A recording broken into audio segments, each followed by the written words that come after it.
Evening, guys. Last vlog for Anime Matsuri Hawaii.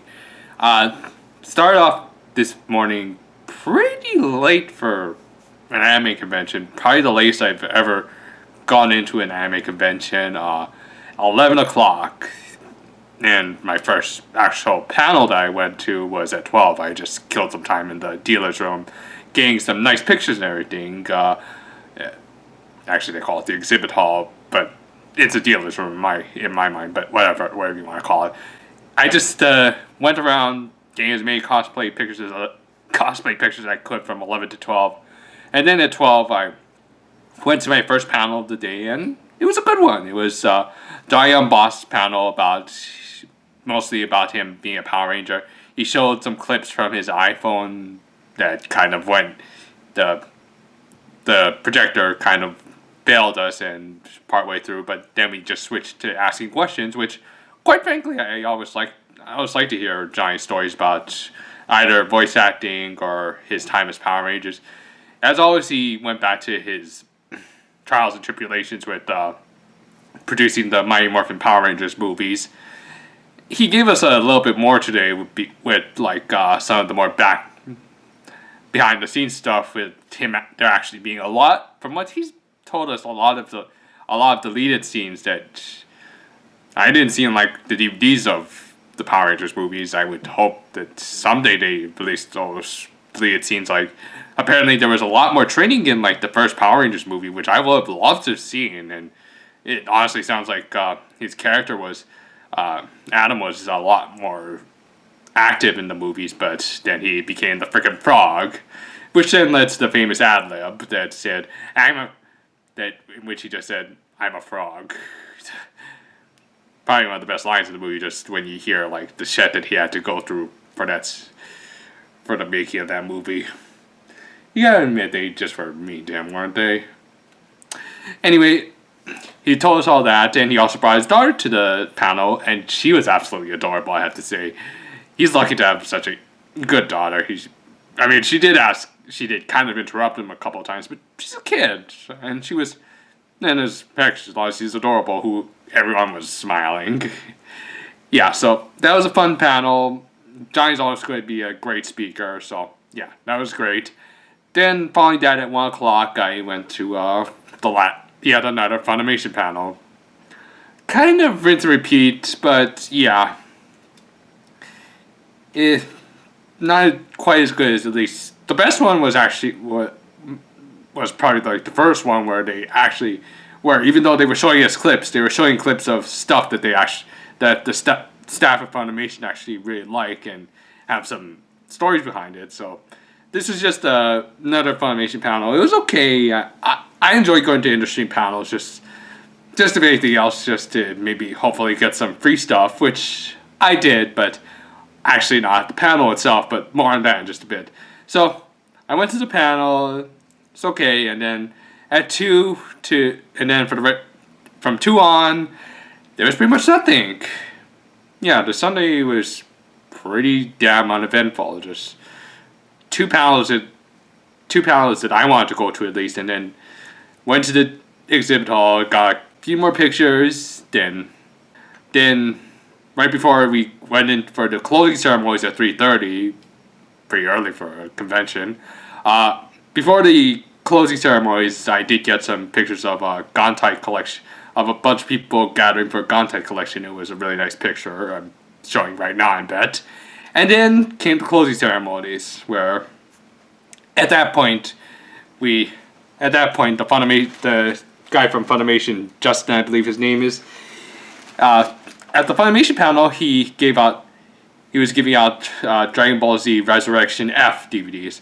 I missed out on the first two at his panel, and then he had two more at the closing ceremonies. He asked some trivia questions. Like, what was the first trivia question? Sorry, it's gonna bother me. The first trivia question he asked was like, how many planets did... at the closing ceremonies, the first question he asked was, how many planets did Vegeta conquer before becoming a good guy, I guess, and I think it was 47.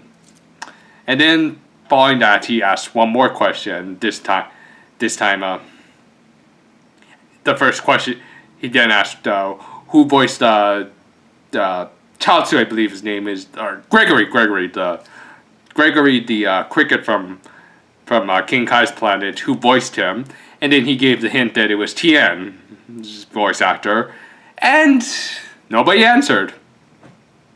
Nobody gives a shit about Tien, do they? Yeah, that's what you get for being a B-list player, my friend, and not being a Saiyan. So he redid the question and just asked who voiced the most characters on Dragon Ball Z. I raised my hand, said Chris Zabit, of course, and got myself a free DVD. So yeah, even though it was a bit of an uneventful day, I still got the free DVD of it, and I said that I wasn't really interested in picking up the DVD because I thought this was a great movie, but not enough to put in my collection, but I still kind of wanted it, and now I got it for free. Still there. Worked out for me. So, yeah. Sorry. So, after that, they made the announcement that they're planning on bringing Anime Matsuri back next year, and based on this, even though it was really lackluster, I'm satisfied.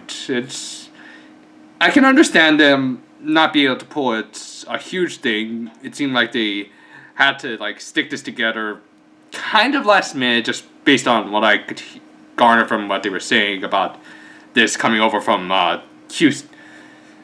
Houston to Hawaii, of all places.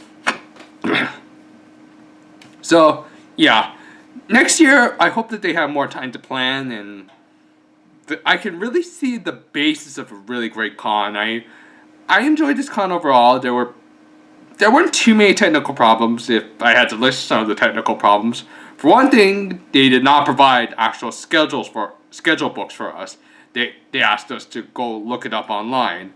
They did later provide some schedules to people who came in later, but they were just printouts from the website itself. So yeah, they were not exactly the schedule books I've been getting from Sakura Con or something. So that's one technical thing. The other technical problems that I might have seen at this con were, I mentioned earlier, at the Johnny Young Boss panel, they weren't able to show clips. But other than that, there's nothing. And then there was that stupid opening ceremony that they had the bright idea of putting it on the roof. Next year, hopefully they can use the main hall that's on the 4th floor of our convention center, which was never used during this con. Maybe next year they could actually use that main hall, which is really nice. I've been there a lot of times. And, of course, bring in a lot more exhibitors.